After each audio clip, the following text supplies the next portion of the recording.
Hey everyone, we're going to talk about squats and how to find your perfect squat position. And a lot of what we're going to discuss today really has to do with your hips more than anything else. So we all have different shaped hips, and there's really no way of knowing exactly what shape your hip is unless you really go in and get like an x-ray. So we have some ways that we can kind of figure out maybe what your hips are, what their shape is, and how we can kind of address that with different squat positions. So just kind of in a nutshell, we're all different as far as how our pelvis and hip is shaped. So we can have a pelvis that's more flared out and wider, some that are more narrow. When it comes to the ball and socket joint here, we can have this part can be longer, so that would move this entire bone over a little bit.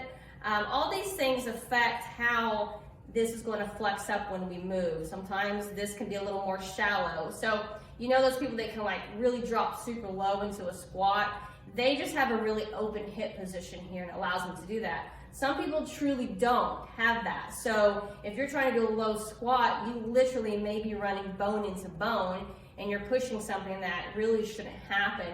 And that's when you see people, tearing labrums and things like that. So just being aware of what your hip shape might potentially be and figuring that out can really save your hips in the end. So, all right, so the first test that we're gonna do is really just a basic squat. So the normal squat most people would get into, if I say get in a squat position, they're gonna have their feet about hip width apart and they're gonna have their toes straight forward. So you can start there and see how it feels to you. If this feels really good, then you just may have kind of those perfect hips that allow you to be able to do this. For me personally, it feels a little tight and uncomfortable. So this is where you'll start. We'll try that out first. Then you're going to turn one foot out. So one of the things I forgot to mention when I was kind of showing you guys the hip there is that we can have a huge difference from right to left even. So you're going to see what's more comfortable from your right and your left. So you're going to turn that right foot out. And you're going to do your squat that way. See if that feels a little more open to you. Then we're going to do the same thing, turning out the left foot.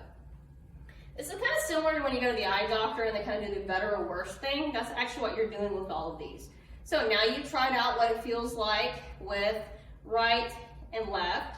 Now we're going to do right and left both, still narrow stance, and you're going to drop down. Then we're going to go a little wider. Toes starting forward, and you're going to squat. We'll see how that feels. Then you're going to turn right foot out. We'll see how that feels. You'll bring that one in, left foot out.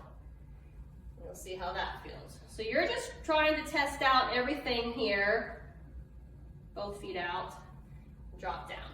So you'll see which of those feels good, and that's really where your squat stance should be. And I think it's real important to consider what's healthy for the hip versus what you might be concerned people are noticing about you. Because oftentimes when you're doing a squat anyway, you may not even notice that by the time you get to the bottom of the squat, your foot is already turned automatically one way or another, just because your body's going to try to do what it can, to kind of be safe and what's comfortable. So you might as well go ahead and start out, even if it looks a little weird to have one foot out. If that's what's healthiest for you, I would recommend you try that. I hope that helps.